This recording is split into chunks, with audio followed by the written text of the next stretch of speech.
I think that the most adventurous Vogues are actually, on the whole, are the younger ones. I mean, Ukraine, Poland, Czech Republic, um, uh, and Portugal. Portugal. Yeah. Portugal's amazing. They really are amazing. What they do is so they're always pushing the boundaries.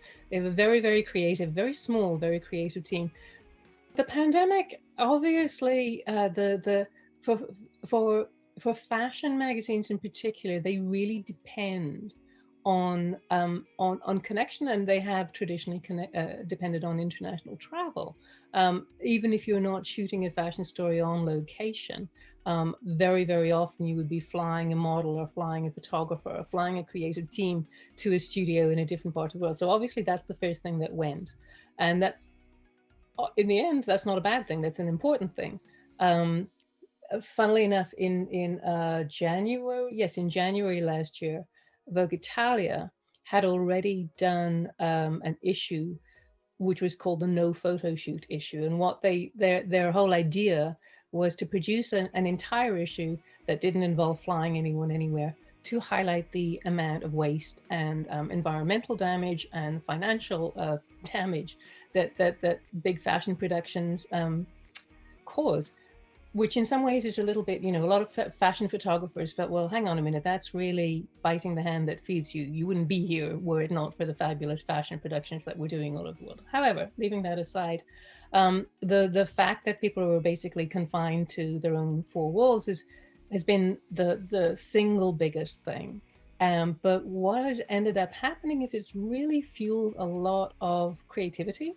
So there has been definitely a rise in illustration. There has been a rise in using more local photographers rather than getting big names to go around the world doing things, and that's a good thing anyway. Um, Models taking pictures of themselves, that's been a trend in the last year, and it's been very impressive to see how many models actually are very good at this. And obviously, I guess the thing is, if you spend 10 years being photographed by the world's best photographers, you're going to pick up a trick or two. But it really has been nice. And for instance, going back to Vogue Czech Republic, Vogue Czechoslovakia, one of their covers last year was photographed by Guinevere Vancinas. She did a self-portrait series, and it's just really beautiful. It's incredibly sophisticated and original. And this year in March, Vogue Italia again had a model. They had Freya Behar Eriksson doing a shoot with herself. So it's kind of meant that people have had to improvise, and the improvisation has turned out to be pretty impressive, I would say. Yeah, so basically, the dance ballet particularly is obviously huge in Russia. It's a very, very big part of their heritage. The Bolshoi ballet, the Kirov, which is now the Mariinsky in Leningrad and St. Petersburg, um, they have just been part of Russia's heritage since forever. So back in 2012, Russian Vogue was doing tremendously well, so well that they wanted actually to produce more content, printed content. And they came up with the idea of doing what they call a 13th issue, which is basically a special issue, which would be done once a year. And the first one that we did was Dance in Vogue. So I worked with the Condé Nast archivist here in London to do. He did the main research, and I worked with him on that.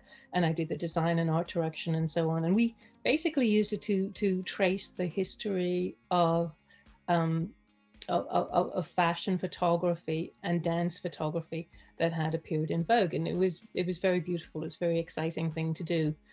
So we started with Horst in the U.S. in the 1920s, and going up in the 30s, and then coming right up and to Patrick de Marchelier photographing in the early 2000s with Russian prima ballerinas. We had the great picture by Annie Leibovitz of Rudolf Nureyev. Um, it was pictures by Arthur Elgort of little baby ballerinas in ballet school.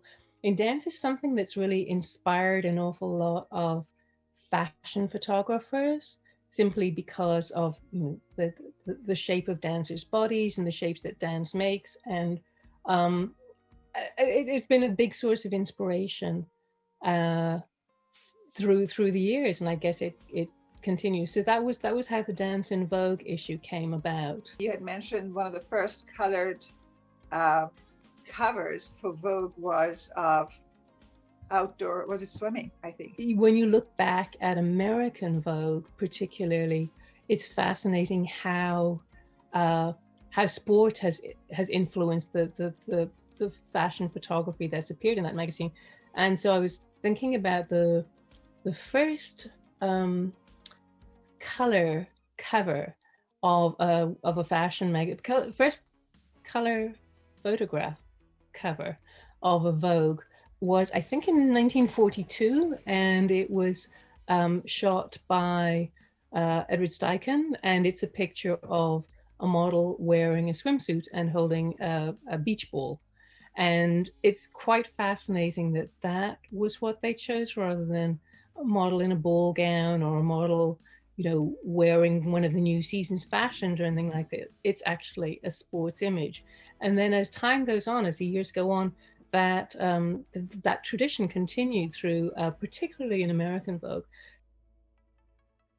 You're asking about what was, some of the challenges of the pandemic for designers and art directors and so on. And for me, I was actually incredibly lucky because I had been working on various projects, but my main project from 2019 to 2020 was going back and forth to Russia every 2 weeks and running a team of 17 designers in Moscow and St. Petersburg in the luxury retail sector.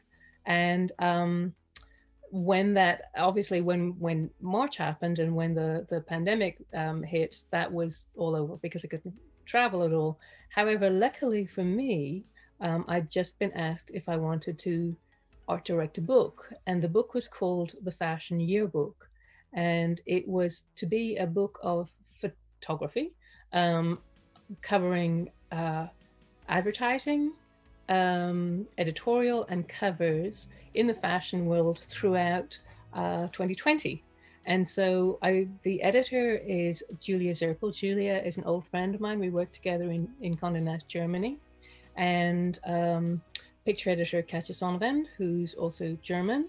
And we have a contributing editor, April von Stauffenberg, who's American, despite her name. And it's published by a company called Colway, but it's actually in English. And it was amazing because we just spent the year looking at what everyone else was trying to do to cope with the pandemic. And we looked at something like 1,200 stories, which is an incredible number. To just imagine all those were being published. People were doing that much work. 1,200 stories, and we also had an international jury. And every 3 months, the jury would be shown about 200 stories that they had to go through. And so we edited it down from that. So it covers um, great covers, great advertising campaigns, and great editorial.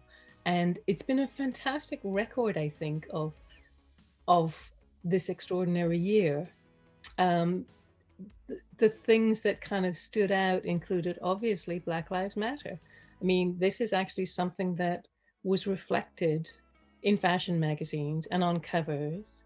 Um, Things like the Amazon and climate change, the Amazon rainforest deforestation, climate change, that has actually been reflected in fashion magazines in the last year. Women's rights have been very strongly reflected in fashion magazines in the last year. And so all of this is in our fashion yearbook. It's been quite incredible, actually, looking at it and being involved in that project. I'm tutoring actually at three different places at the moment. Okay. I'm lecturing. I've always enjoyed lecturing, but I've never done it for long periods of time. I'm usually sort of doing a one-off lecture here and there, and uh, I I was asked at the middle of last year by a friend who runs photography courses. So he used to have me as his visiting lecturer at the University of Gloucester in Cheltenham, and I would go there once a year and talk to his photography students. He, in the last year, has become head of the photography BA course at Oxford Brookes University. So I am now running a module there, associate lecturer in professional practice. So it's not about photography, it's about being a professional in the photographic world, how you build relationships, how you build your network, how you act as a photographer in the professional world. So I'm doing that at the moment. I'm also teaching something different at the Condé Nast College of Fashion and Design. They have an MA course in creative direction. Despite what I said at the beginning, that you cannot actually say, I'm going to be an art director. Nowadays, a lot of people want to be art directors or creative directors. And so the course is really to teach you the kind of skills that the role involves. So I'm currently teaching a project there, which goes on up until June, about fashion exhibitions, and there's a lot of digital involved in that, which is very exciting. And